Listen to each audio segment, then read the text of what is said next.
Now, the pre-made layouts are not only a great way to customize and drop in quick text boxes and multimedia, it's also a great way to actually change the formatting of your website.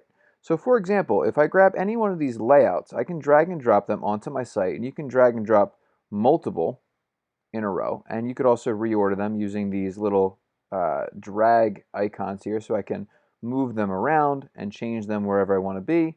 And it automatically changes or drops in some text boxes and these placeholders for images, Drive documents, whatever they might be.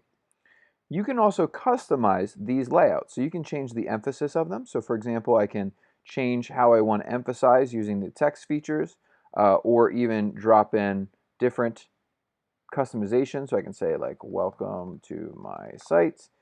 And I can always change things. So if I want to change the fonts around, I can do that. The other cool thing is you can actually also customize. So let's say, for example, that I actually wanted to change the size of these images. And when I click on any parts of these layout features, they automatically light up and they're grouped together.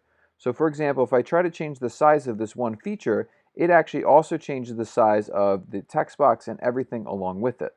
What if I just wanted this one image to be a different size? If you double click on any group, you can actually access just one particular part. So I can actually drag and say change just the size of these images if I wanted to.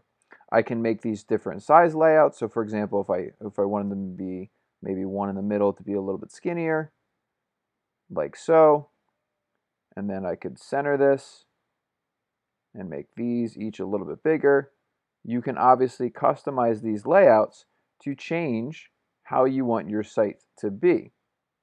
You could also delete parts of these features. So let's say, for example, I want a 3-column website, and I don't necessarily want the images, I just want to have 3 columns. Well, if I drag this layout that has 3 columns, I could click on the image boxes by clicking twice. So notice if I just click once, I get the whole text box and image and everything, but if I click a second time, I have just the image box, and I can delete just the image box, and now I have 3 columns on my website, 3 text boxes. Likewise, if I didn't want, say, the title, I can delete the title box, and now I have 3 columns for different body boxes. So these layout features aren't necessarily set in stone with how they are by default. They're great starting points to actually drag in different images or text boxes or placeholders as you go to build your sites.